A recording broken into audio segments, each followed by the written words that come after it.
Check, check, check. Oh fuck, I'm just kidding. I stare at that insidious ego-optical eye of death, the one that people look away from, put their hands in front of. Don't take me, no, not me. Are we ready?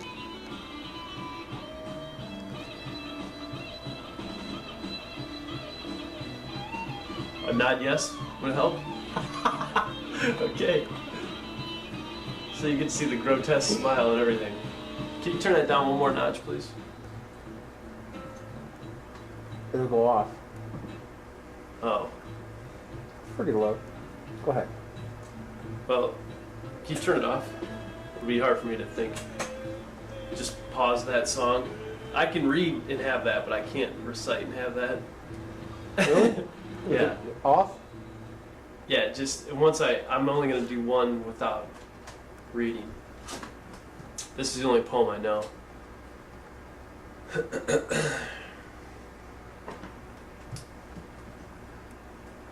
Plus we had to get the birds in there, or the crickets. Whatever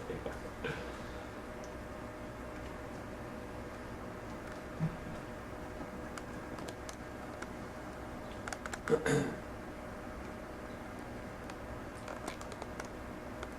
Can you see what I'm doing? Yeah, that's very cool.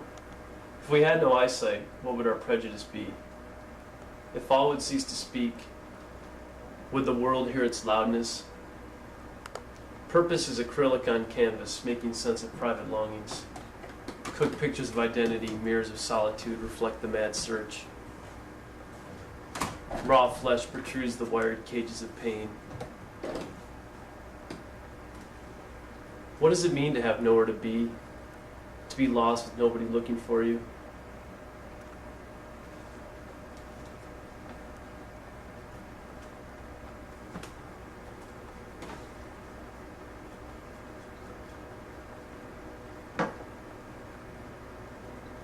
Where is it we're all going? Writers writing, speakers speaking, pronouns pronouncing. The annals of knowledge and culture are composted, force-fed to the future. Children taste our dirt, suffer. The noise of knowledge drives us to the guardrail that protects us from flying.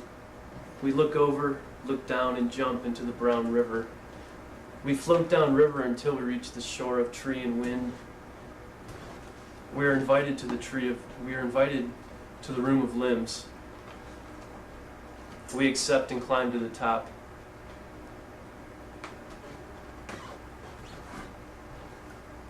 Tree speaks, come with us, enter the narrow cusp of return.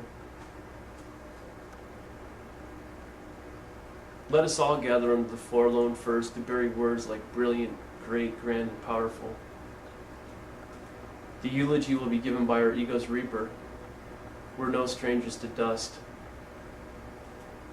Wind howls.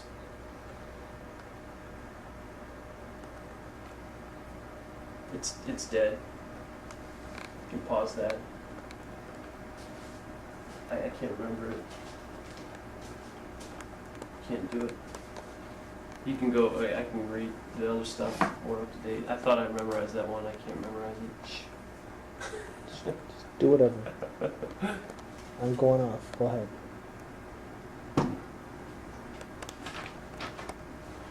I'll do the updated version. Man.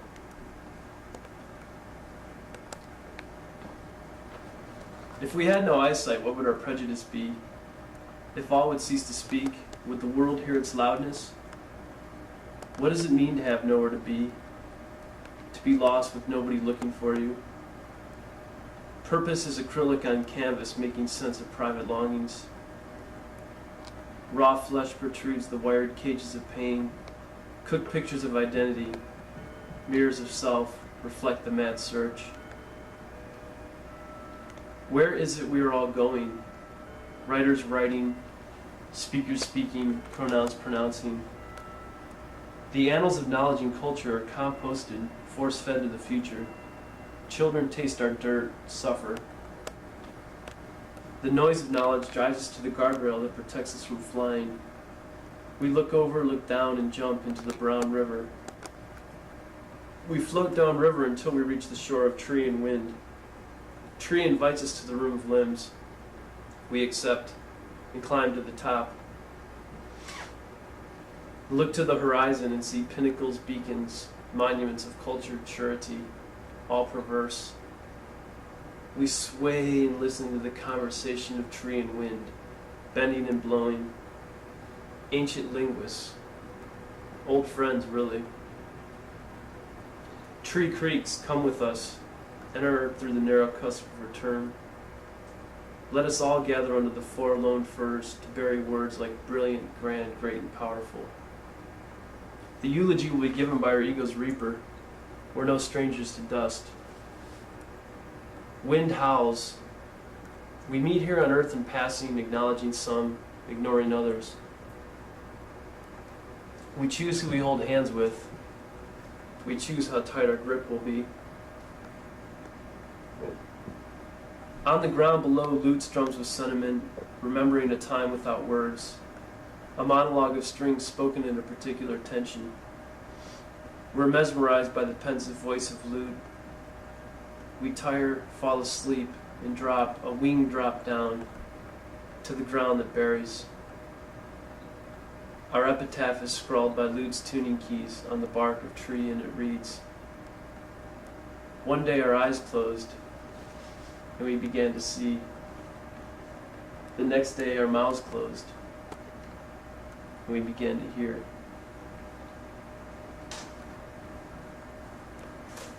Here's some more up-to-date stuff. That was written 2 years ago, on top of a pine tree, way up, where I was actually swaying 10 feet left or to the right. And every time that the pine tree would sway one way, I thought I was going to go over in a creek, and I thought it was going to be it. I thought I was going to bite the dust. And then it would stop. It would take a while, and then just the air would change, the wind would shift back the other way. It's incredible. That whole poem was written right there. These are some latest thoughts on the life, universe, and everything that we pretend we have. Where do we meet in unwritten points, moments of deliberate moaning? Is that the only place left for us to actually be in moaning? To be more than we think we'll be someday? A day that panics for some kind of rightness. Where is there ever a time to make ourselves known? A place where we're expected to be nothing more than ourselves, the self that really wants to be known, the self that keeps us buoyant.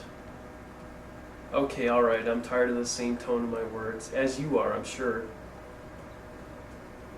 Where does new material come from? Does material come from observation or from within? Just right, just right. I am an empath. I am an absorbing entity. I absorb and need to process before I can decide to keep or give away. I can't read minds. I read feelings. I feel people's soul, I guess. We all know, just some choose not to. The strange and deluded, the coy and uninteresting, the gross and sublime, the willing and needy, the crass and indifferent. Tears by association. We're associated by actions of others. We're labeled by who we hang with, what we talk about, how we talk about it. And then there are the times when we are reduced to an unwilling no-thingness, nothing. And then there are the counter moments when we think we've actually got something to say. When our lives are set in a line, drawn by indifference, windsocks pointing to nowhere, flat, and unwilling to give us even a small hint or a subtle clue. We are left to our own head and breath, the imaginings of one, the need, the desire to do something. We're forced to produce toward a wall that is built by commodity and material reason, with no sense of direction toward our particular existence. We must produce, we just must produce, make some product. To get the partner, to make the family, you've got to go forward. The tie points to the penis, The tie is a noose for everyday office work. Jimmy, get your gun. Get it while it's good. You've got to go forward. We need to see a material manifest of some form of originality, alleged originality, the pressure to put out something, anything, the hard questions of who loves us without a product, the rare and few who get us for what we are, not what we make, or potentially can become. Rested breath and death commence to nod down toward low brow. I sit and seek shadows, observe low places, from first person, from the curdled cream of dream and longing. Where is there any better than here? Nowhere. Blaring sounds of madmen crying fights toward place. What's your uniform, your facade? Do you drink, smoke, snort, shoot, lick, cut, ignite, pop, dose, fuck, suck? What do you do to keep your image? What lengths will you stretch to keep it? Who do you hurt along the way? You know, somebody's bound to eventually become wound and strike back at the pain you've caused them. Better watch your ass. Aren't you so ill-motivated? Aren't you desperately bored? Doesn't everyone make you crazy? Is there ever a place that I feel whole and accepted? The anvil of the quiet dream, there's only one path, one road. We go down. If we're not careful, we stray toward concepts like security and stability. We do settle for less than what? We do give up our ideas for our life. Our ideal is different from what our society wants out of us. If you do not produce, you will be cast out. You'll be cast into obscure notions of rejection. The underlying ultimate fear, rejection from your tribe, being ostracized, being left alone. My words are beginning to smell. I keep my words in a cardboard file. Inside the file, the papers are of all different shapes and sizes. They touch, mingle, and meld together to make a small. They make an odor. My words smell. Can anybody smell the quiet hell? Silence is the music of madmen. Just listen the next time it's quiet. It begs us to at least visit there at times. I could sit here and liken humans, us, to meals for the worms or carrion for the vultures, but it's been done. I suppose it's all been done before. Nothing's original. We just update new constructs. We give these constructs our own little twist, our own little personality, our own dementia.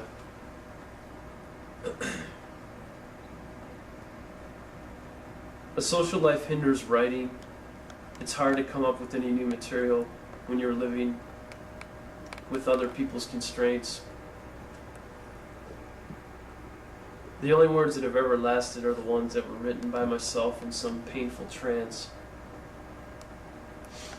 The stance that I'm the only one left to count on in this incredibly selfish world. What do other people do with their day? Who knows? Who knows what I even do? The only purpose I have that I think I have is to let others become individuals, to let others become more fully what they are. In order to ever let that happen, to let others fly high, we must be in the space we want to be and are meant to be in.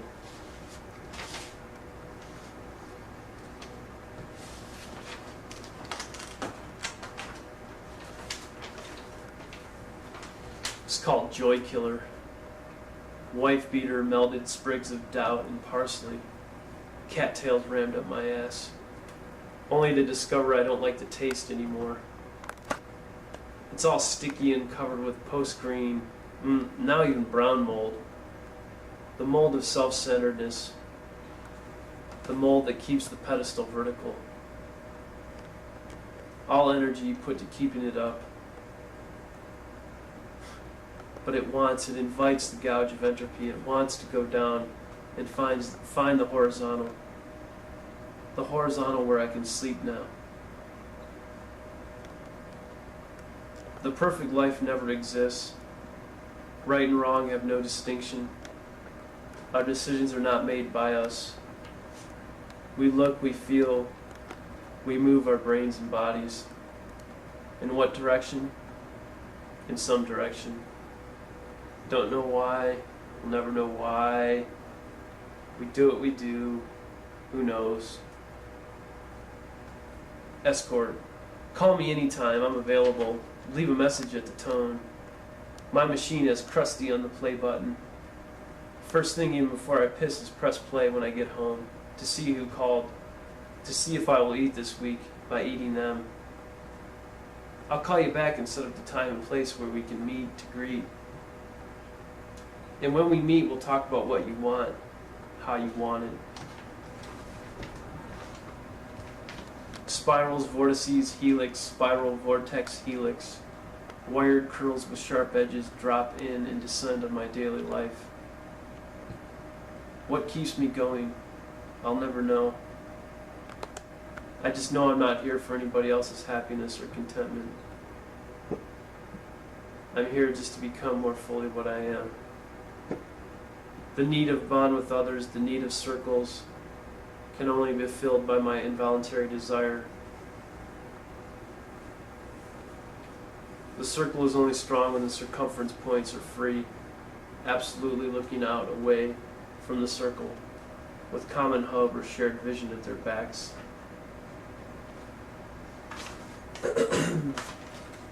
Off the grid, this day is low, a day to raise our eyebrows, wrinkle our foreheads, a day to look back over our shoulder and deny our daily vision, a day to curl back our eyelids and let the air dry our tears, look up to the black sky, all so lonely. Why are we afraid of the dark? The nightlight by our bed keeps light on our fears of the day.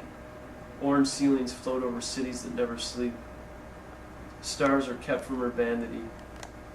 Fluorescent, incandescent, sodium, halogen rumors push the dark night into a corner where shadows of night retreat and relegate angles of cleverness. Night is denied in the veils of product. Respite in twilight, lose the reading light. Let night be night. Find that place of slumber. Find those rapid blinks, those reflective movies that wash away the day's scribble. When the moon rises, let us fall. Put our heads down in the feathers of geese. Wake with fresh nails. Smell the brine of our forearm skin.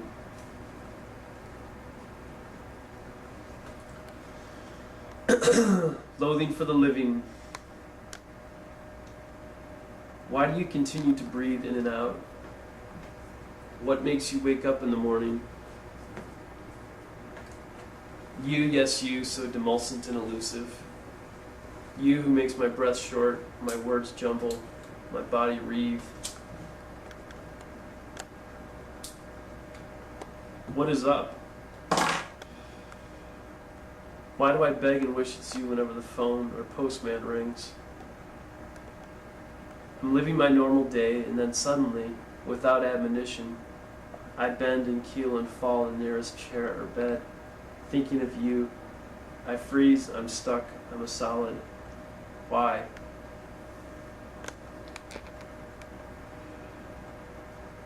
I suppose there are 10,000 reasons, all subtle and nondescript. I took your tongue in my mouth and tasted harmony. I kissed your back through the white sheet and lived ecstasy. I looked in your eyes and traveled forward toward deliverance. I can't not see you often and always. I see you when I look at my thumbprint, infinity spiral, blatant proof of the curled grooves that bind the lines. I see you as the moons rise from my cuticles, as does my heart rise from your recognition, your recognition of who I was before I swam through my mother's sea. I see you in that home I want to have it one day, someday. Who escapes the fantasy of others? Why are we adjudicated to the seething pain of not seeing?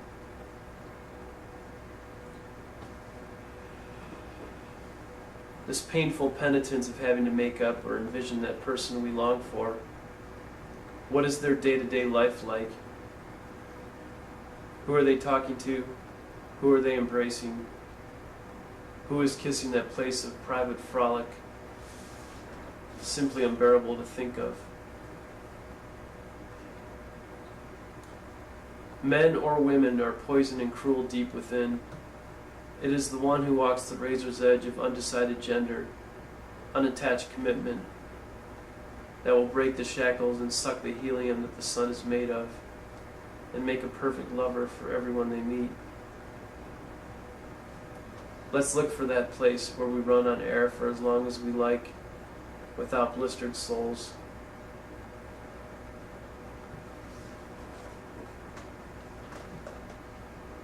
This journey we've named life must not be done alone. With you, I am there in the guttural scream of chosen madness. With you, I am there in those bright faces of unexpected joy. I am as you are, we are the same.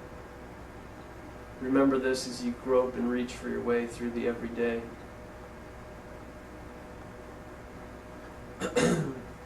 Asking you from this frightened core who hides behind forced grace and smile. Asking you who is seen inside. Please be kind with what you know. Please be careful with me. There is a backbeat there somewhere to remind you of my essence.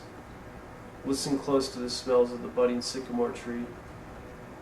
It is there you will find me, always.